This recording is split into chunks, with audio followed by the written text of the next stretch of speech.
അച്ഛൻ്റെ പഴയ ഒരു വെള്ളമുണ്ടിനെ എടുത്തിട്ട് ഈ ഒരു ഫോട്ടോയിൽ കാണുന്ന രൂപത്തിലാക്കാൻ ശ്രമിക്കുവാണ്. മുണ്ടിന്റെ കരഭാഗം നമുക്ക് ആവശ്യമില്ലാത്തതുകൊണ്ട് തന്നെ അത് കട്ട് ചെയ്ത് കളഞ്ഞു. മുഴുവൻ ഭാഗവും കത്രിക കൊണ്ട് തന്നെ കട്ട് ചെയ്തെടുക്കാനുള്ള ഒരു ക്ഷമയില്ലാത്തത് കൊണ്ട് തന്നെ ബാക്കി ഭാഗം കൈ കൊണ്ട് തന്നെ വലിച്ചു കീറി. അംബ്രല്ല മോഡലിൽ തന്നെ ഉള്ള ഒരു ടോപ്പിനെ ഞാൻ അളവിനായിട്ട് എടുത്തു.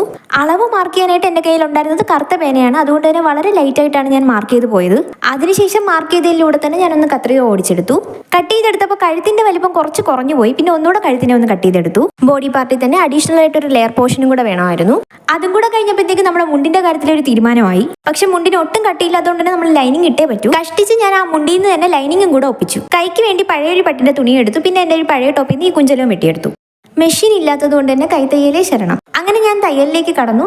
മുന്നത്തെ ടോപ്പ് ചെയ്തതുപോലെ ആയിരുന്നില്ല, നല്ല പാടായിരുന്നു. ഒരുപാട് തയ്ക്കാനുണ്ടായിരുന്നു. താഴത്തെ ഫ്രില്ലും കൂടെ പിടിപ്പിച്ചപ്പോൾ ഏകദേശം നമ്മുടെ ടോപ്പിന്റെ ഒരു രൂപം വന്നിട്ടുണ്ട്. ഒരു പ്രൊഫഷണൽ തയ്യക്കാരി അല്ലാത്തതുകൊണ്ട് തന്നെ ഞാൻ കാണിച്ചു തന്ന മോഡൽ ഞാൻ തയ്ച്ചെടുത്തതുമായിട്ട് രാപ്പകൽ വ്യത്യാസം ഉണ്ടാവും. പക്ഷെ ഒറ്റ നോട്ടത്തിൽ ഒരുപോലെ തന്നെ ഉണ്ട്. നിങ്ങളും ഒരിക്കൽ നോക്കിയാൽ മതി.